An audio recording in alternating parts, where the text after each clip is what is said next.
to Live with Rick and Tyler. Why is there so long of a pause? Wait like 4 minutes to say my name. Live with Rick and Tyler. No one's on. No one hopped on yet. Our producer is he's You know you can keep going because they can play it back later. yeah. Oh, yeah. And it's gonna be really weird when they do, and they're like, "Why is it just Why is nothing this still happening?" sitting here? You're supposed to slide it across the table. Oh yeah. That's all right, Tom. We'll get this, Tom. Don't you worry, bro. I hate that picture so much. Don't you worry. Hey, we got this. Well, hello everybody.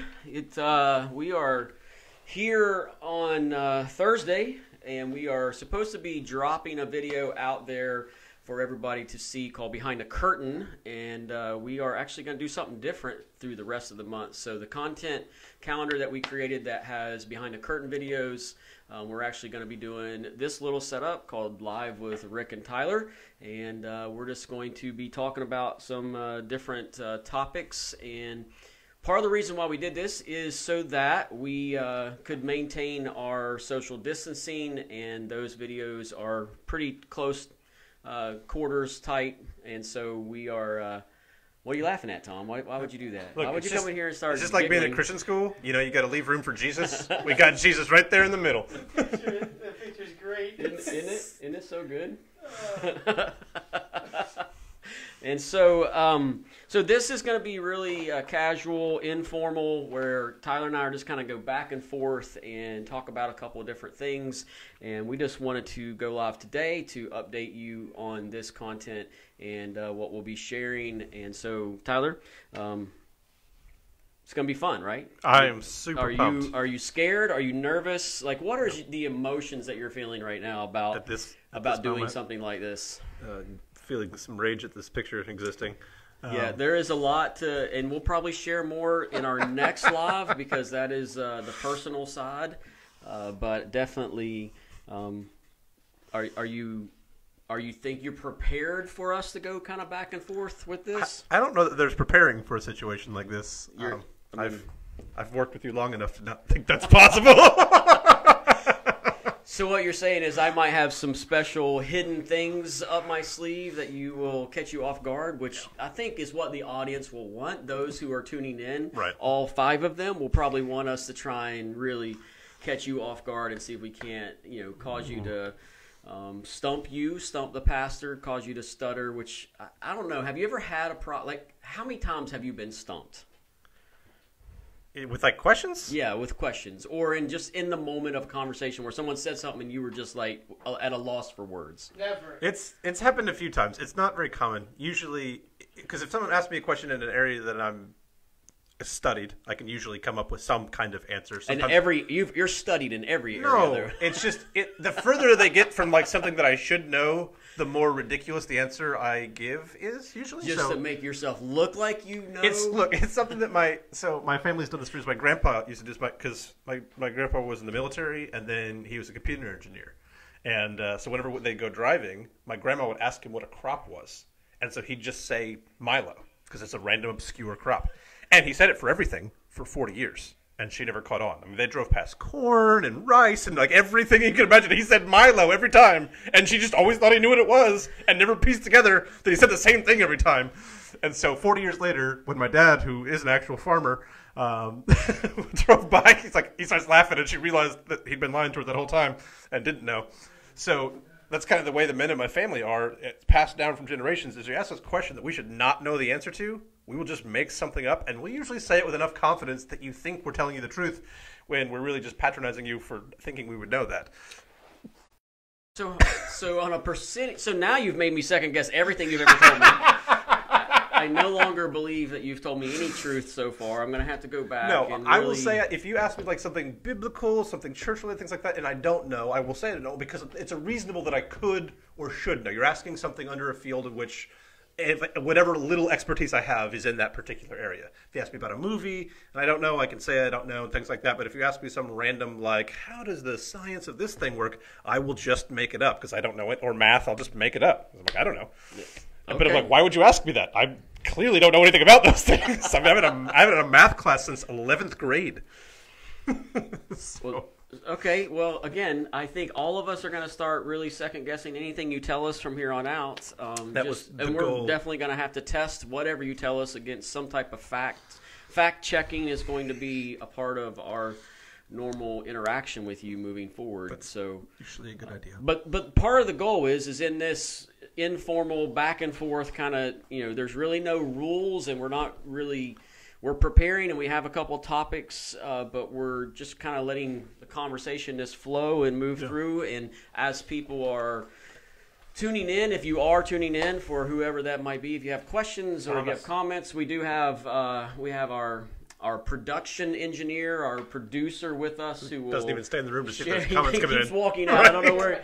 Is there food out there or something? He keeps walking out and coming back in. So So you bring your computer in that's there. right. So he. and then you can look at the questions as they come in. Again, this is our first show with this, so we're all kind of learning a little bit. We do have our own Custom-made graphics. custom-made graphics. The marketing team put a lot of work on that. Spent a lot of time on that. There is a photo on the graphic. If you can't see it very well, more to come You're on welcome that if in you can't see the it. next No. live with No Rick more to and come on Tyler. that. So again, the format is going to be just this conversational with interruptions where we're going to go back and forth and just get into certain topics. The next time we come together, which is scheduled for Saturday, is the topic of just our personal life and things about us that maybe some of you don't know, or maybe you have some questions about our personal life that you'd like to know more about us, that we're just going to get into. We have some questions. We have some things that we're going to share, and I will definitely get into sharing more about the photo of you with blonde and pink It hair. will never be spoken of again. Yes, That's- it will be spoken, and it will be seen in a much bigger way, is all I will say. So you definitely want to check that out. So that's the next time we come together. Then we're also going to have a time where we just get in here and talk about church and ministry inside of the church and through the church, and the topic of church. And so if you have questions about that, you can let us know. You can send those in, and then we're also going to spend some time talking about the Bible.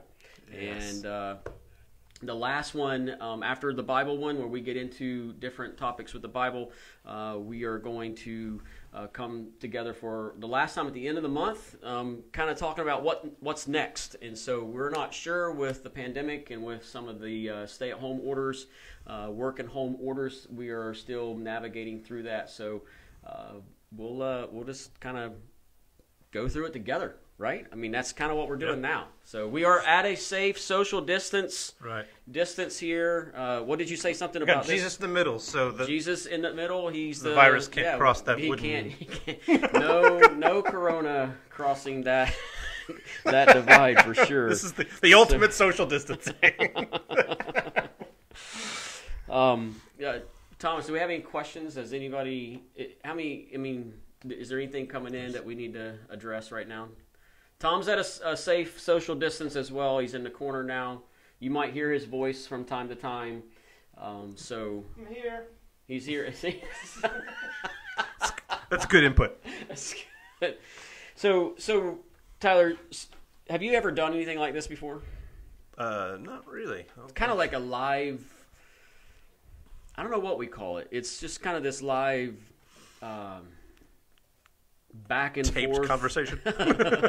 Live back and forth, just seeing if we can bring a little bit of levity maybe to a really serious condition, or condition and serious environment situation that's going on, and we definitely don't want to downplay that at all. But I think personally through this, some laughter has been good. Bringing some levity into this in my own kind of walking through mental health part. I've always said laughter is good medicine. I cope with laughter. I handle serious things with laughter. So if we I don't know anything about that. No, I've never do you something definitely like that. don't laugh at all. Yeah, overly stern. We're gonna try and get you to laugh. Maybe that's can be helpful for some who might Yeah, I mean, not everything has are to bored be... at home and they want to join what we're doing right now. I literally have nothing else to do, and somehow this is better than nothing. It's like, wow. I mean, you have to. We did wait until the middle of April before we started something like this, knowing that most people are probably going crazy at this point, being either stuck at home or kind of hallucinating in despair. It's like, is this really happening out there? Are they really doing this live? It's like a live lava lamp. Like you start watching it, you can't look away, and then 30 minutes later, you wonder where the time went. So you've never done anything like this before? I've never done a live conversation mixing information and absurdity into a middle of a pandemic post. No. Oh, cool. Yeah. So first time. First time. So let's give them a little bit of, since I'm kind of emceeing this, I get to ask the questions and interrupt at times. Terrifying. Yes, I know, right? That's what makes you most. That's why you were so hesitant in saying yes to this, wasn't it? No, it's just constant fear. I don't think anybody believes that. No, let's give them a little bit. Let's talk about your sports career. My sports career. Yeah, let's just throw a little bit. Let's do a little teaser of maybe the next show. Okay. And give them a little bit about your life in sports. So, played sports. Yeah. Why are you laughing at that? Played. You don't sports. think I played sports? I think you were good. I was good. Oh, yeah. Wow! I'm sure our 4 or 5 viewers are excited to hear about you. I played basketball for a couple of years. Do you know how old you were? Because I had a conversation with precisely. We'll leave this guy unnamed, but earlier in the week I had a conversation with someone who was their timeline of sports was just all over the place. They couldn't tell you when they played a sport, when they didn't play a sport. So general age ranges, yeah. Okay. I played through elementary school. I played basketball and baseball. Okay. I played soccer when I was about elementary school age for 1 season, and then we lived in California. It was cold one day. I didn't want to wear shorts, and they made me wear shorts instead of the long pants, and so I got mad and quit soccer. I also rendered myself it gets better. I rendered myself unconscious on a soccer pole in the middle of a game.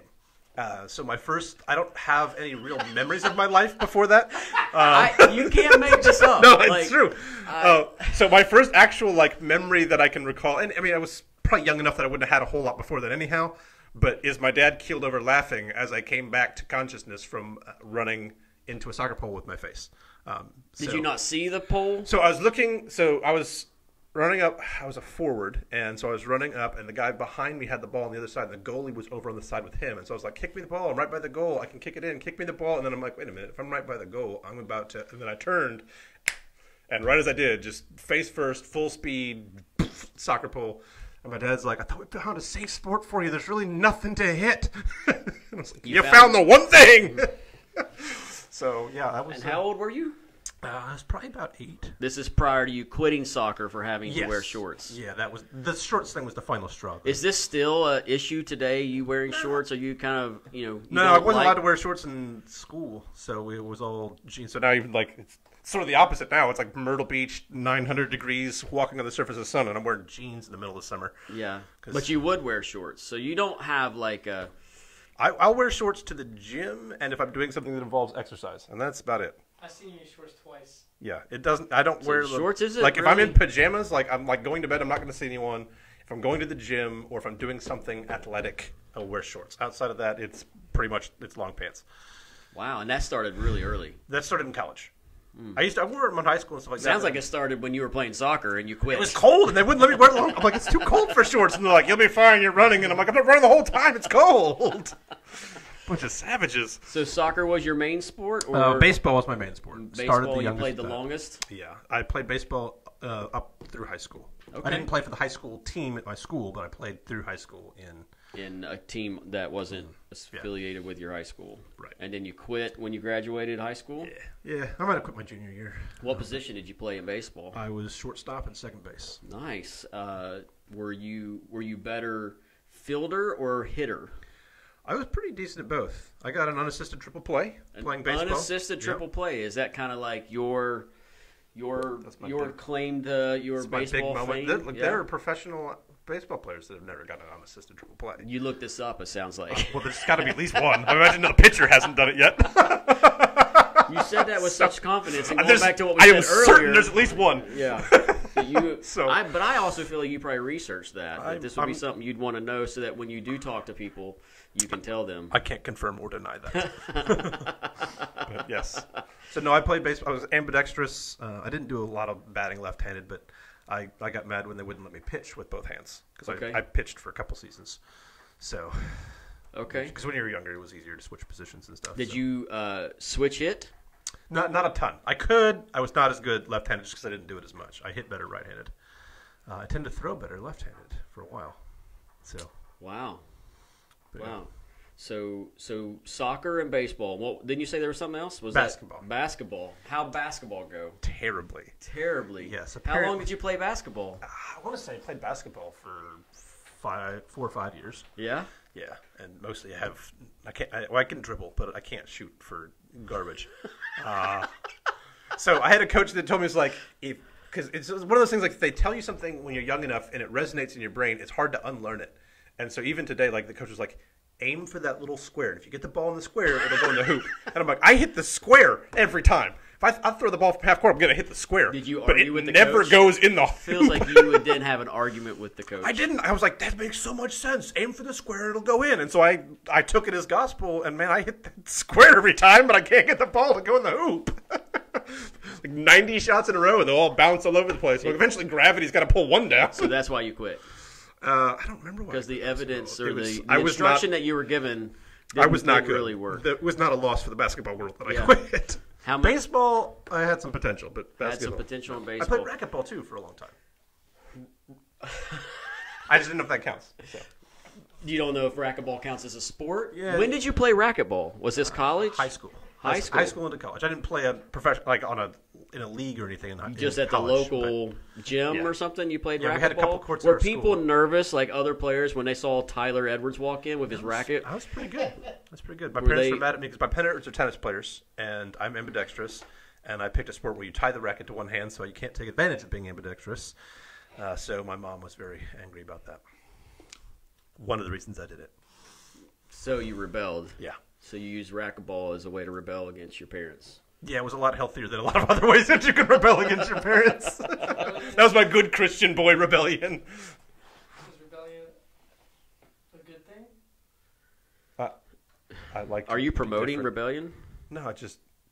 That was what he chose to rebel in, Tom. Yeah, I chose that over like drugs and parties and All the things like other that. ways that all you the things could that normal rebel. kids do to rebel against their So parents. Tyler was intimidating walking into the racquetball courts. People were nervous. I don't know that intimidating was ever a word that's been used to describe me. But that is a word that you would like to be used. One day. Hence why you lift a lot of weights and trying to bulk up to get I can to tell you a how place. effective that is at getting people to be intimidated by you. How's that working out? It does not intimidate anyone. No, not really. Not does even it? small children.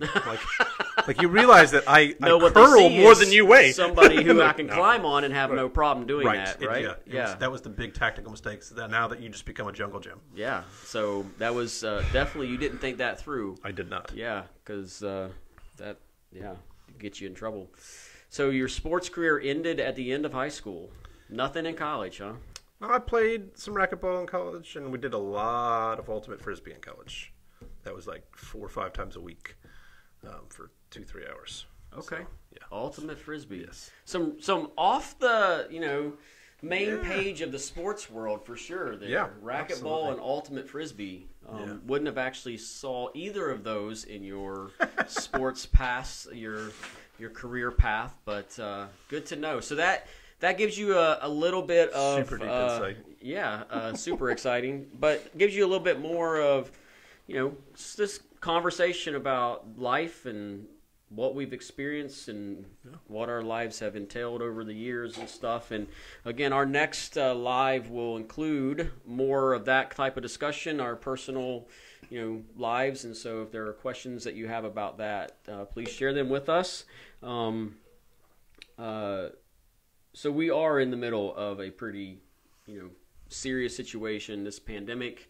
We'll we will take time. So there'll be some levity, but we want to definitely make sure we take some time and as we're laughing, but we also kind of have a serious note because we know how important this is and how people are.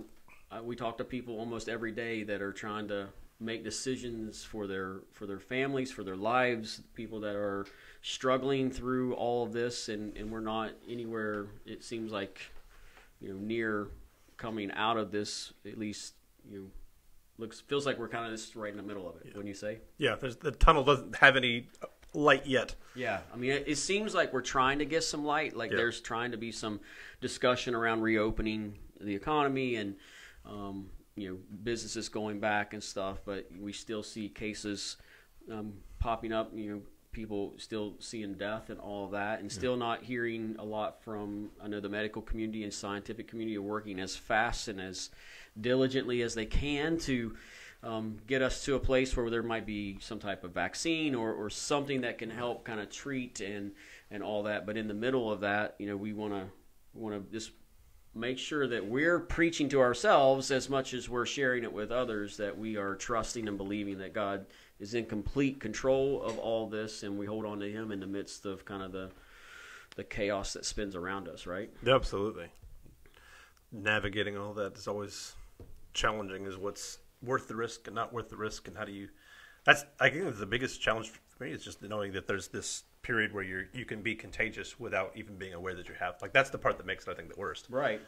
Yeah, you don't even know. Yeah, because it's not even like, okay, if you have symptoms, because most things you have a little bit of notice. Like, you know, if you've got the flu, you kind of start feeling symptoms and you can just behave accordingly. But this one's like, you can give it away for a long time before you even know you have it. Yeah. And that makes it so hard. Right. I would agree. I think that makes it even more, definitely this more difficult to know, and that's why we're distancing here and making this change ultimately to do something like this, keeping our distance and not shooting a close, in tight video to put out there. We will finish the behind the curtain videos.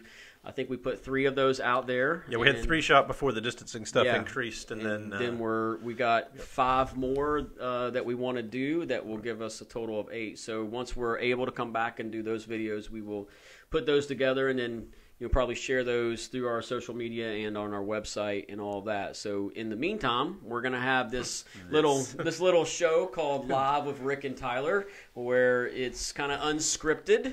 We do have some topics that will kind of keep us a little bit focused, but as we get into those, if we rabbit trail, we rabbit trail. If this thing goes for an hour, it goes for an hour. If it lasts 10 minutes because you don't want to talk, no, that's never going to happen. That's never impossible. Going to happen. I mean, you put the 2 of us on microphones, this thing could go for a long time. So we'll probably go until the camera battery dies out. We'll take a dinner break in a little bit.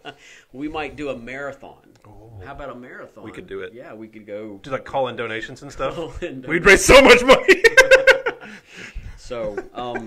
So again, the next one is scheduled for Saturday at 3. That one will be more about just our lives, our families, some of those parts of who we are, and we have some questions for that. If you have any questions like that, please feel free to share those, and we'll Tommy, do we have anything? Nothing. The Wi-Fi went down. What?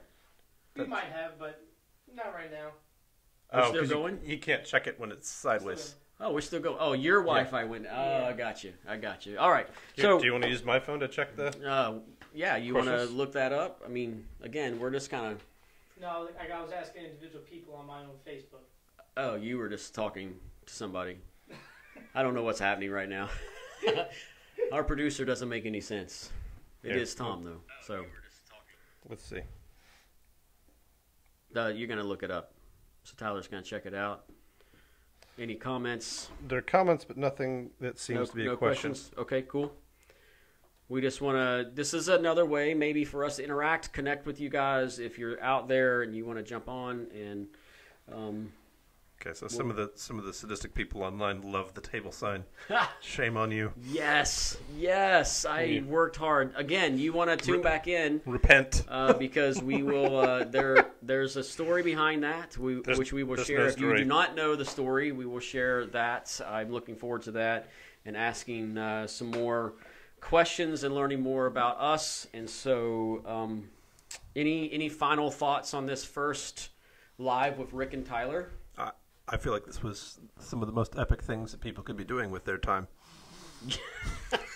Man, wow! Since you can do almost nothing. That's it's a really big. If you don't have any kind of streaming subscription account, and you haven't figured out how YouTube works, this is better than staring at the ceiling. It, right? This is by a small margin, but better. I mean, we will a lot of prayer for that for those that this might push them to find a streaming service that they can get involved in. So I'm going to learn something. If this is all I got, then this is. We are secretly sponsored by Netflix to try to push traffic their way by showing how bored people are. We're like, listen, you can have them or you can have us, and I'm pretty sure everybody's going the other way. So we might just be talking to an empty crowd. Well, we are.